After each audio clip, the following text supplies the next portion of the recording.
Greetings, it's best-selling author, Queen Goddess, The Dark Sides of Woman, aka Happy to Be Nappy, and we're taking out this sister's locks. It's a myth that you cannot take them out. You can. All you have to do is use a rat tail comb, and then the comb, it comes apart after you do it. See, this was the comb, but after doing it, after a while, this part separates. That's okay. You're working with your client. You want to keep this person's hair as moist as possible. So you keep your spray bottle. I'm using my herbal mist that I make, which is very good for her hair and scalp. And what I do is I moisten the locks to keep them moist, because the more moist they are, the easier they'll come out. Look at that. So it's easier. If you do it dry, you won't be successful, and you have a lot of hair breakage, a lot. But if it's wet, you don't lose much hair. There's hardly any breakage because the hair is nice and wet. So she had her hair nice and wet, and this is the end result when you keep picking it. You see, it starts to come apart. And the key is to go up the middle. Once you get in, you go up the middle, and then it'll open for you just like that. See? Look at that dread out. We went from this to this. See? Dreadlock out. Most people think you have to cut your locks. You do not have to cut them. You can do just like this. See that? Look at that lock opening up. Look at that hair. Beautiful hair. Who were some of your clients? Oh, well, I did Stevie Wonder's hair since I've been here. It was my first client here in LA. I do Phyllis Yvonne Stickney. She's an actress and comedian. Yeah. Here in LA, because you know I'm from New York via Miami. Now LA, doing it on the West Coast from the East Coast. Hooking the sister up, taking out her locks. Could you tell them why you want to take your locks out? It's just time for me to take out my locks. I've been in and out of locks since I was 18. When I first started locks, it was more of a rebellious thing. I think now, as I've grown, for me, I guess, not that I don't want to be natural anymore. I'm going to continue to wear my hair natural, but it's more about what's on the inside. There are quite a few things that I feel are connected to growing locks. It's, you know, on a spiritual level. I mean, it definitely is more than just a style for me. On an aesthetic level, I think I just want to have more versatility, more options as far as what I want to do. So you don't think that you have versatility with locks? I know I do, but I would just like to just be more open as far as options. I've braided my locks, I've crimped my locks, I've curled my locks, worn them up and down. I've had them big and small. It's just a matter of change. This is something that I've been thinking about for a while, and I'm ready for the change. Change is good. Are you going to straighten it and go blonde? No, She's going to stay natural. I'm going to stay natural. I'm too far gone.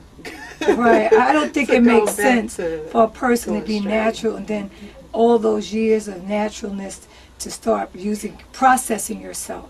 It's bad enough you already eat processed food. Now you're going to go process your head. That's the over-process. Your food is processed, your hair is... You're just a processed person now.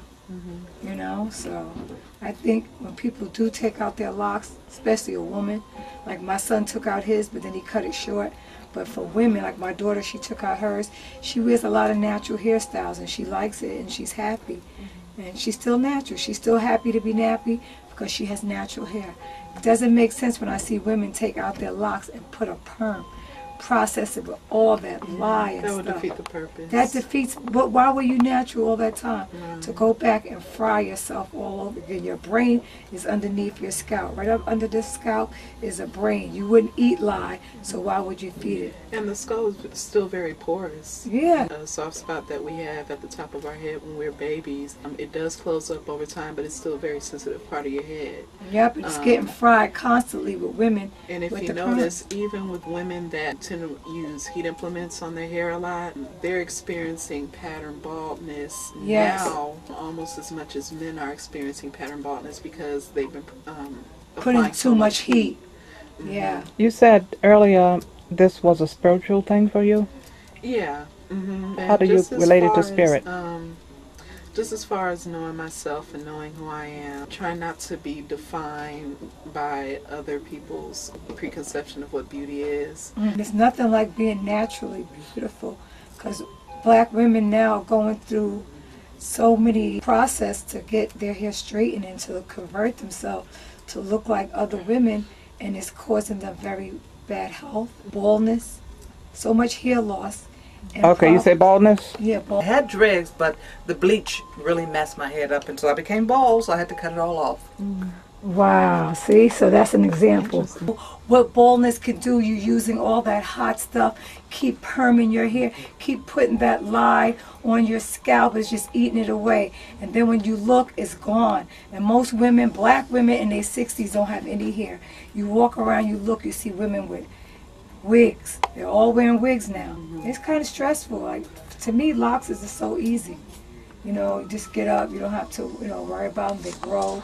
You can dress them up, you can style them up, but it's not all emphasized in the morning. You got to spend a half hour to an hour in your hair. Locks is like a plant. You just little spray, sprinkle it, put it back, you put a head wrap, put it whatever, in a scrunchie, and you're gone. You're not all up in the mirror. You got to do all this stuff. And then, you can roll them at night. Just like how people roll the set theirs, we can roll these and curl them and take our rolls out in the morning and look all cute and purty. We can do all that.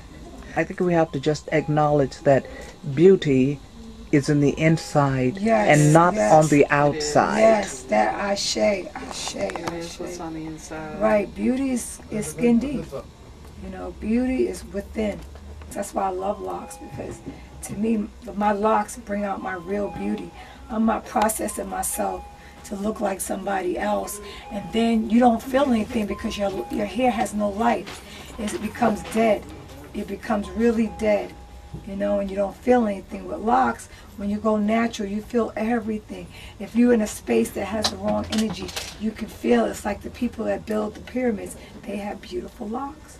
They're adorning their locks, and they had so many beautiful inventions, and they invented the pyramids and cosmetology and even birth control. It was the Egyptians. I mean, so many wonderful things that and they had locks, natural hair, because they were in their natural state. When you're in your natural state, you're in your natural state of mind. Most of these women are crazy or out of their mind because they done fried their brains so bad that they're just out of control. And my grandfather used to say that years ago, that when women fry their hair with perm and those dye, it affects their brain and it affects their behavior. And if you do a case study on women and behavior with perms and dyes, you will see the attitudes. Just check them out and see them flip modes. Not to say that women with locks and natural hair don't have their stuff, because they got their ish too. But it's a different kind of ish. It's not coming from the crown chakras up here. Your crown chakras can't even be in their state because you done fried this whole energy. This is like your third eye right here. These are your antenna. They let you know what's going on. They let you know. And as you can see, look at all this hair coming out. Like this one is going to open now because of that moisture. See how it just responds so lovely when it's wet. Basically, black hair in general, whether you have locks or not, it works better when it's wet. Yeah. You can do so much with your hair when it's wet as opposed when it gets dry, because it gets really coarse and kinky and, The way our hair is made, it absorbs the moisture. It doesn't just sit on, the moisture doesn't just sit on top of it. Look at that. And look how much hair she has when I took that out. Isn't that amazing? Okay, so it's a myth. Locks can come out. Queen Goddess is showing you how to do it. Holla at your girl, www.happy, Happy, the number 2, BE, nappy.com. And also the dark sides of a woman.com. My book and CD, baby.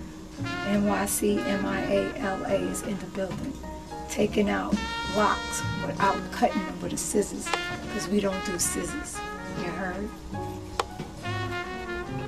Holla, Scholar. Holla to the people.